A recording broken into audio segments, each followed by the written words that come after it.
Baik, di sini kita akan menjelaskan sedikit penting dalam kita sebagai mahasiswa, khusus yang memang penggiat daripada pendidikan. Jadi, aku mengulik ya, daripada suatu perdiskusian rapat antara Kemendikbudristek dan Komisi 10 DPR RI, yang dimana tentu DPR RI mempunyai banyak komisi, dan Komisi 10 lah yang dimana menguliti dan mengawasi daripada kinerja dari Kementerian Pendidikan dan Kebudayaan. Nah, jadi ada 4 poin, ya ada 4 poin di sini yang saya dapat, yaitu bahwasannya pemerintah, kalau kita lihat daripada jawaban pemerintah, pemerintah itu berkomitmen, ya suatu narasi yang disampaikan oleh pemerintah adalah berkomitmen pada amanat konstitusi, yang dimana untuk masih ya mengalokasikan suatu 20% dari APBN bagi pendidikan sejak tahun 2009.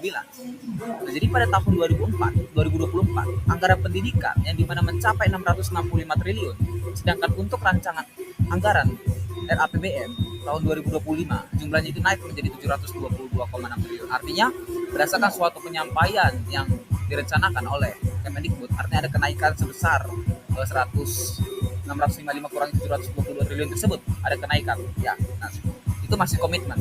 Nah, itu yang disampaikan, yang kita ulik daripada suatu yang penjelasan Kemendikbud terhadap suatu rapat kinerja.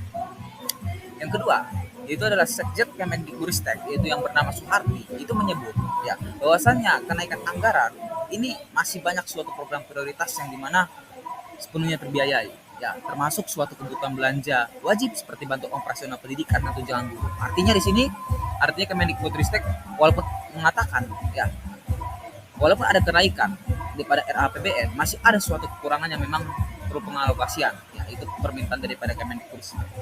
Yang ketiga, yaitu adalah di mana berdasarkan suatu rancangan anggaran pendidikan, ya RAPBN, alokasi anggaran untuk Kemendikbudristek itu 83,2 triliun, yang dimana turun menjadi 15,7 triliun dibandingkan 2024. Yang dimana ya, kita bisa melihat ini menimbulkan suatu kekhawatiran tentang bagaimana pemerintah ini dapat bisa mendanai program-program prioritas pendidikan.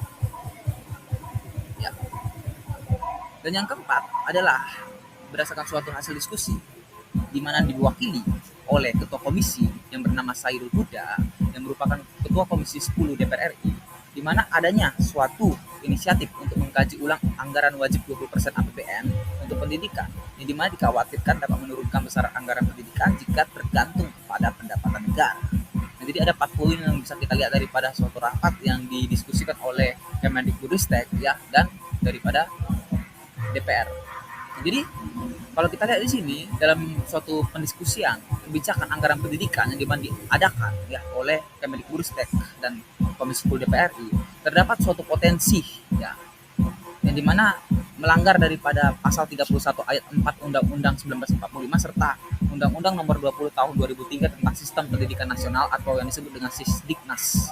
Di mana pasal itu tentunya menegaskan dan mewajibkan suatu pemerintah untuk mengalokasikan 20% daripada APBN. Nah, jika kita mengkaji ulang atau melihat atau merubah suatu kebijakan yang dimana mengurangi anggaran wajib pendidikan, tentunya ini akan dianggap sebagai suatu pelanggaran terhadap amanat konstitusi, yang tentu ini akan yang bertujuan untuk melindungi hak masyarakat untuk mendapatkan suatu pendidikan yang layak. Nah, tentunya keputusan yang mencederai suatu masyarakat ini, kalau kita lihat bahwasanya pemerintah yang bertujuan yang mendiskusikan terdapat suatu potensi pengurangan anggaran pendidikan, terutama di wilayah yang memerlukan perhatian khusus, ya, yang biasanya disebut orang-orang disebut dengan 3T, yaitu adalah terdepan, terpencil, dan tertinggal.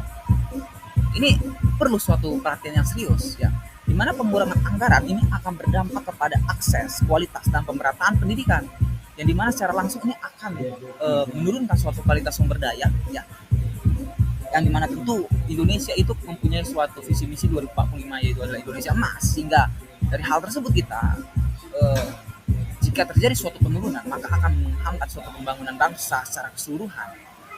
Jadi tentunya di sini ada suatu hal yang memang kita perlu perhatikan, bahwasanya pemerintah itu harus memastikan bahwa alokasi anggaran pendidikan yang dimana tetap sebesar 20% daripada APBN tanpa mengurangi kualitas alokasi, karena ada suatu perdiskusian adanya suatu pengurangan APBN.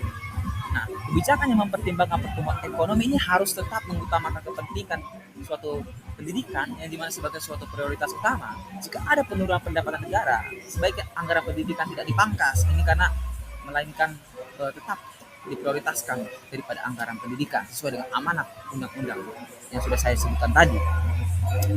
Selanjutnya yang kedua, pemerintah ini dapat meninjau kembali alokasi anggaran pendidikan ini tepat sasaran atau tidak. Ya, fokus pada daerah-daerah yang selama ini kurang terjangkau. Yang kita lihat bahwasannya suatu anggaran ini lebih fokus kepada daerah-daerah yang memang kita lihat cukup ya dalam suatu misalnya Jakarta dan kota-kota besar. Namun kita nggak melihat bahwasanya kota-kota yang dipinggirkan itu kurang. Jadi pendanaan untuk sarana dan prasarana pendidikan di daerah terpencil dan terbelakang ini tetap harus menjadi prioritas ya, di mana pengelolaan anggaran ini harus transparan ya, efisien dan menghindari suatu pemborosan yang tidak perlu. Yang dimana tentu kita lihat bahwasanya APBN ini tergerus daripada suatu kebutuhan yang mendesak ya, contohnya juga kita juga harus juga secara rutin untuk eh, membayar utang negara yang cukup meningkat setiap tahun dan setiap bulan. Yang ketiga, adanya suatu harapan daripada kita bahwasannya penting ya untuk memperkuat suatu regulasi yang dimana mengikat alokasi anggaran pendidikan agar tidak mudah dikurangi atau dialihkan. Yang dimana sini kita bisa melihat adanya suatu perdiskusian yang DPR ini atau dan sebagainya itu perdiskusian untuk mengurangi pendidikan tersebut ini harus kita perhatikan ya, bagaimana regulasi yang mengikat alokasi anggaran ini agar tidak terjadi suatu inisiatif untuk pengurangan anggaran tersebut. Nah, jadi pengawasan dari lembaga legislatif dan masyarakat sipil dan termasuk kita-kita ini ya, orang-orang kecil ini harus diperketat di mana untuk memastikan bahwasannya anggaran pendidikan ini digunakan sesuai dengan rencana dan tujuan pendidikan nasional ya. Yang terakhir ya, bahwasannya kita bisa melihat di sini fokus daripada suatu pendiskusian adalah APBN ya. Kenapa harus APBN? Kenapa kita tidak menggunakan hal yang lain? Jadi selain mengandalkan suatu APBN, tentu di sini kita tahu bahwa pemerintah itu mempunyai suatu instrumen yang lengkap ya. Tentu pemerintah juga bisa menjajaki suatu bentuk-bentuk pembiayaan lain ya, seperti kemitraan publik swasta ya untuk mendukung pembiayaan pendidikan. Nah, jadi model ini kita harap bahwasannya tentu orang kementerian ini adalah orang-orang yang memang punya suatu inovasi ya, dokter profesor di situ semua. Ya tentu harus ada suatu novelty di situ yang dimana tentunya model yang kita harap dibuat oleh Kemendikbud dan ahli-ahli ini dapat diterapkan dengan tetap menjaga suatu prinsip kesetaraan dengan akses pendidikan bagi semua kalangan termasuk di 3T tadi, wilayah 3T. Jadi tentunya pendekatan yang lebih bijak, pemerintah ini dapat memastikan ya bahwa kebijakan ya anggaran pendidikan ini tidak hanya sekedar untuk memenuhi suatu persyaratan legal, tetapi juga benar-benar untuk memberikan ya dampak yang signifikan bagi peningkatan kualitas pendidikan di Indonesia. Demikian yang saya sampaikan. Terima kasih.